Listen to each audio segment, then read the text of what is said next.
Sir, ಇವತ್ತು ಹರಪನಹಳ್ಳಿಯಲ್ಲಿ ತಿರಂಗ ಯಾತ್ರೆಯನ್ನು ಹಮ್ಮಿಕೊಂಡಿದ್ರಿ. ಇದ್ರ ಬಗ್ಗೆ ಏನು ಹೇಳ್ತೀರಿ ಸರ್? ಹರಪನಹಳ್ಳಿಯಲ್ಲಿ ತಿರಂಗ ಯಾತ್ರೆ ಹಮ್ಮಿಕೊಂಡಿದ್ದು ಇದು ಕೇವಲ ಹರಪನಹಳ್ಳಿಯಲ್ಲ, ಇಡೀ ದೇಶಾದ್ಯಂತ ಇವತ್ತು ಎಲ್ಲ ದೇಶಭಕ್ತ ಬಂಧುಗಳು ಇವತ್ತು ನಮ್ಮ ಸೇನೆ ದಾಳಿಗೆ ಪ್ರತೀಕಾರವಾಗಿ ಪಾಕಿಸ್ತಾನದ ಭಯೋತ್ಪಾದಕ ನೆಲೆಗಳ ದಾಳಿ ಮಾಡಿ ಧ್ವಂಸ ಮಾಡಿದೆ. ಆ ಒಂದು ಸೈನಿಕರ ಬೆಂಬಲವನ್ನು ಕೊಡುವಂಥದ್ದು, ಸೈನಿಕರಿಗೆ ಆತ್ಮಸ್ಥೈರ್ಯವನ್ನು ಕೊಡುವಂಥ ಕೆಲಸವನ್ನು ಈ ದೇಶದಿಂದ ಎಲ್ಲ ದೇಶಭಕ್ತ ಬಂಧುಗಳು ಮಾಡ್ತಾಯಿದ್ದಾರೆ. ಅದೇ ಪ್ರಯುಕ್ತ ಇವರು ಕೂಡ ಹರಪನಹಳ್ಳಿಯಲ್ಲಿ ತಿರಂಗ ಯಾತ್ರೆಯನ್ನು ಹಮ್ಮಿಕೊಂಡಿದ್ದಾರೆ. ನೀವು ಹೊಸದಾಗಿ ಕಾರ್ಯಾಲಯಕ್ಕೆ ಬಂದಿದ್ದೀರಿ ಸರ್, ಹರಪನಹಳ್ಳಿ BJP ಕಾರ್ಯಾಲಯಕ್ಕೆ.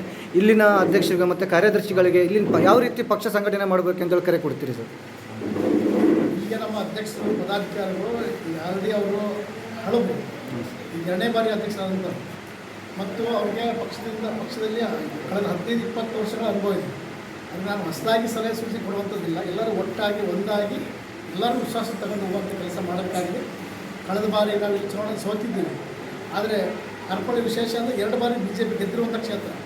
ಮತ್ತು ಕಳೆದ ಬಾರಿ ಏನೋ ಒಂದು ಗ್ಯಾರಂಟಿಯ ಏನೊಂದು ಮಂಕುಬೂದಿಯಲ್ಲಿ ಎರಚಿದ್ದಾರೆ, ಆ ಒಂದು ಅಡಿಯಲ್ಲಿ ನಾವು ಸೋತಿದ್ದೀವಿ ಅಷ್ಟೇ. ನಮ್ಮ ಕಾರ್ಯಕರ್ತರು ನಮ್ಮ ಮತದಾರರು ಗಟ್ಟಿಯಾಗಿದ್ದಾರೆ, BJP ಗಟ್ಟಿಯಾಗಿದೆ. ಹಾಗಾಗಿ 2022ರಲ್ಲಿ ನಮ್ಮೆಲ್ಲರ ಸಹಕಾರ, ನಮ್ಮೆಲ್ಲ ಕಾರ್ಯಕರ್ತರ ಸಹಕಾರದಿಂದ ಖಂಡಿತವಾಗಿ ನಾವು ಈ ಚುನಾವಣೆ ಗೆಲ್ತೀವಿ. ಎಲ್ಲರೂ ವಿಶ್ವಾಸ ತಗೊಂಡು ಹೋಗುವಂಥ ಮಾತನ್ನು ನಾನು ಈ ಮಾಡ್ತೀನಿ. ಸರ್, ಈ ಹಿಂದೆ ಇತ್ತೀಚೆಗೆ ಕಾಂಗ್ರೆಸ್ ಸರ್ಕಾರ ಸಾಧನಾ ಸಮಾವೇಶ ಹಮ್ಮಿಕೊಂಡಿತ್ತು ಸರ್ ಹೊಸಪೇಟೆಯಲ್ಲಿ. ಇದ್ರ ಬಗ್ಗೆ ಏನು ಹೇಳ್ತೀರಿ ಸರ್? ಸಾಧನಾ ಸಮಾವೇಶ ಅಂದರೆ ಅವರು ಅದಕ್ಕೆ ಶೂನ್ಯ ಅಂತ ಸೇರಿಸ್ಕೋಬೇಕಾಗಿತ್ತು. ಶೂನ್ಯ ಸಾಧನಾ ಸಮಾವೇಶ ಅಂತ ಆಗಬೇಕಾಗಿತ್ತು. ಅಭಿವೃದ್ಧಿ ರಹಿತ, ಭ್ರಷ್ಟಾಚಾರದ ಮಿತಿ ಮೀರಿದೆ ಮತ್ತು ಕಾನೂನು ಸುವ್ಯವಸ್ಥೆ ಹದಗೆಟ್ಟಿದೆ ಮತ್ತು ಎಲ್ಲ ಒಟ್ಟಲ್ಲಿ ಎಲ್ಲ ಆಯಾಮಗಳಲ್ಲಿ ಇವತ್ತು ಎಸ್ಸಿಗೆ ನಿಗದಿಪಡಿಸತಕ್ಕಂಥ ದುಡ್ಡನ್ನು SC PSP ಹಣವನ್ನು ಇವತ್ತು ಗ್ಯಾರಂಟಿ ಬಳಸ್ತಾ ಇದೆ. ವಾಲ್ಮೀಕಿ ನಿಗಮದ ಹಣವನ್ನು ಇವತ್ತು ಬೇಕಾಬಿಟ್ಟಿಯಾಗಿ ನೇರವಾಗಿ ಖಾತೆಗೆ ವರ್ಗಾವಣೆ ಮಾಡಿರ್ತಕ್ಕಂಥದ್ದು. ಸ್ವತಃ ಸಿದ್ದರಾಮಯ್ಯನವರು ರಾಜ್ಯದ ಮುಖ್ಯಮಂತ್ರಿಗಳು ಮೂಡಾ ಸೈಟನ್ನು ಪಡೆದು ವಾಪಸ್ ಕೊಟ್ಟಿರ್ತಕ್ಕಂಥದ್ದು. ಏನು ಕಂಬಳಕ್ಕೆ ಕಳ್ಳ ಅಂದರೆ ಹೆಗಲು ಮುಟ್ಟು ನೋಡಿಕೊಳ್ಳೋ ರೀತಿಯಲ್ಲಿ ಅವರು ಕೂಡ ಇವತ್ತು ಇನ್ನೂ ಅವರು ಕೂಡ ನಿರಪರಾಧಿ ಆಗಿಲ್ಲ. ಈ ರೀತಿ ಪ್ರತಿಯೊಬ್ಬರು ಇವತ್ತು ನಾಗೇಂದ್ರ ಇರ್ಬೋದು, ಮೂಡಾ ಸೈಟ್ ಸಿದ್ದರಾಮಯ್ಯ ಇರ್ಬೋದು, ಭಾಳಷ್ಟು ಜನ ಇವತ್ತು ನಿನ್ನೆ ತಾನೇ ಪರಮೇಶ್ವರ್ ಅವರು ನಮಗೆಲ್ಲ ಗೊತ್ತಿದೆ, ಅವರು ಕೂಡ ಇವತ್ತು ಸಿಕ್ಕಿದ್ದಾರೆ ಸ್ಮಗ್ಲಿಂಗ್, ಗೋಲ್ಡ್ ಸ್ಮಗ್ಲಿಂಗ್ ಎಲ್ಲ. ಈ ರೀತಿ ಇಡೀ ಸರ್ಕಾರ ಭ್ರಷ್ಟಾಚಾರದಲ್ಲಿ ಮುಳುಗಿದೆ. ಅವರ ಸಾಧನೆ ಏನಂದರೆ ಕಾನೂನು ಸುವ್ಯವಸ್ಥೆಯ ಒಂದು ಅಧ್ವಾನ, ಭ್ರಷ್ಟಾಚಾರದ ಮಿತಿ ಮೀರಿದ ಭ್ರಷ್ಟಾಚಾರ ಮತ್ತು ಅಭಿವೃದ್ಧಿ ರಹಿತ ಸಾಧನೆ ಅಂತ ಹೇಳಲಿಕ್ಕೆ ಹೇಳ್ಬೋದು. ರಾಜ್ಯಾಧ್ಯಕ್ಷರ ಮೇಲೆ ಈಗಿನ ಕಾಂಗ್ರೆಸ್ ಸರ್ಕಾರ ನಾನಾ ರೀತಿ ಆರೋಪಗಳ ಹೇಳ್ತಾ ಇದ್ದಾರೆ ಸರ್. ಇದ್ರ ಬಗ್ಗೆ ಏನು ಹೇಳ್ತೀರಿ ಸರ್?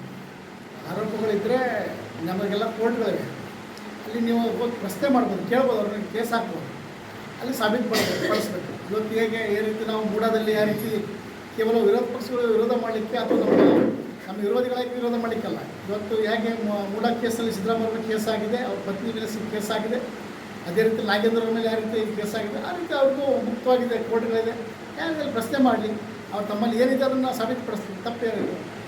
ಸರಿ, ನಿಮ್ಮ ಮುಂದಿನ ಬಾರಿ ಎಲೆಕ್ಷನ್ ಗೆಲ್ಲಲಿಕ್ಕೆ ಯಾವ್ಯಾವ ರೀತಿ ಕ್ರಮಗಳನ್ನು ಕೈಗೊಳ್ತೀರಿ ಸರ್? ಹರಪನಹಳ್ಳಿ ಭಾಗದಲ್ಲಿ ಎಸ್ಪೆಷಲಿ. ಹರಪನಹಳ್ಳಿ ಭಾಗದಲ್ಲಿ ಒಂದು ಗಟ್ಟಿ ಕಾರ್ಯಕರ್ತಕ್ಕಂಥ ಕ್ಷೇತ್ರ.